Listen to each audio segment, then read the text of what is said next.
Once upon a time, in the faraway land of Golden, Colorado, the fine folks of Spyderco were toiling away, pumping out their usual wares. Paramilitaries, natives, mannixes, and so on. Then suddenly, in the office of Sal Glesser, the phone rang, splitting the thick, heavy air of the large manufacturing facility. It was Michael Janich, famed martial arts master trainer, focused in the field of hand-to-hand combat using bladed weapons.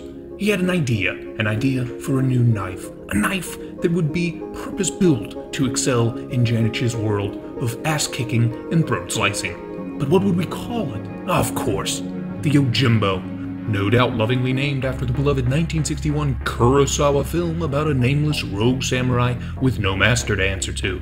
The team at Spyderco quickly got to work, and a short while later, the Yojumbo and its fixed-blade brethren, the Ronin, was born.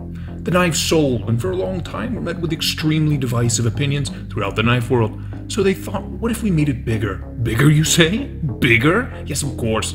Bigger. Huge. Enormous. Once again, the team got to work, stretching their original design as far as modern engineering would allow. And that brings us to this. The Yojumbo. What?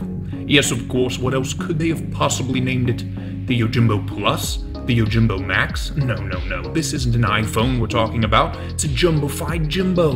The Yojumbo. In almost every way, nothing more than a pumped-up Yojumbo 2. Longer, taller, heftier, and yes, more expensive as well.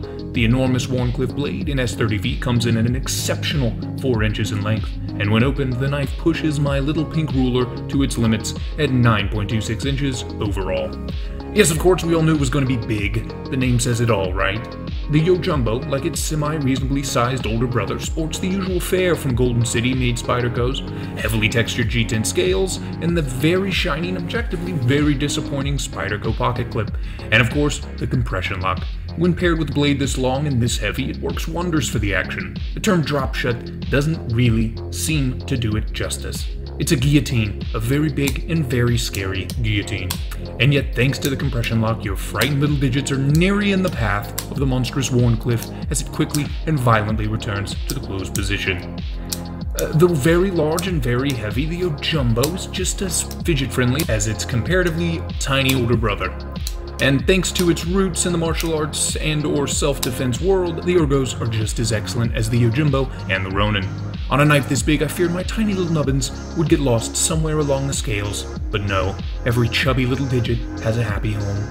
The blade is once again, like its older brother, an 8th Dan Grandmaster Black Belt in slicing. The extremely thin edge and exceptionally tall hollow grind feels as if it could be used to split the atom and send the tri-state area back to the Stone Ages if I'm not careful.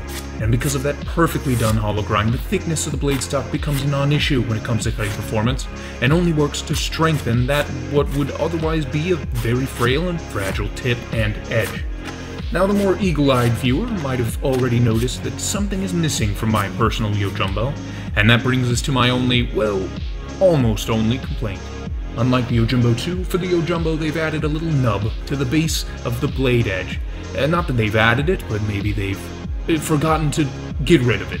This nub, now thankfully ground away from my Jumbo, seems to serve no other purpose than to violently kick your finger off the compression lock as the knife closes. Like my last long-term relationship, the nub kept pushing me away when all I wanted to do was to stay as close as humanly possible. This, as you can see, was easily solved in 2 minutes with a large belt sander, and now that it has been ground away in a hail of sparks, my only issue with the Jumbo is gone, and a pile of metal shavings on the shop floor.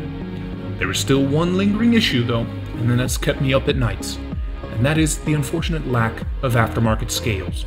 They simply do not exist, at least not yet. As you can see, I prefer to make subtle changes to my personal collection. Not that I have any issues with Spyderco's factory scales, they're simply not, pretty enough.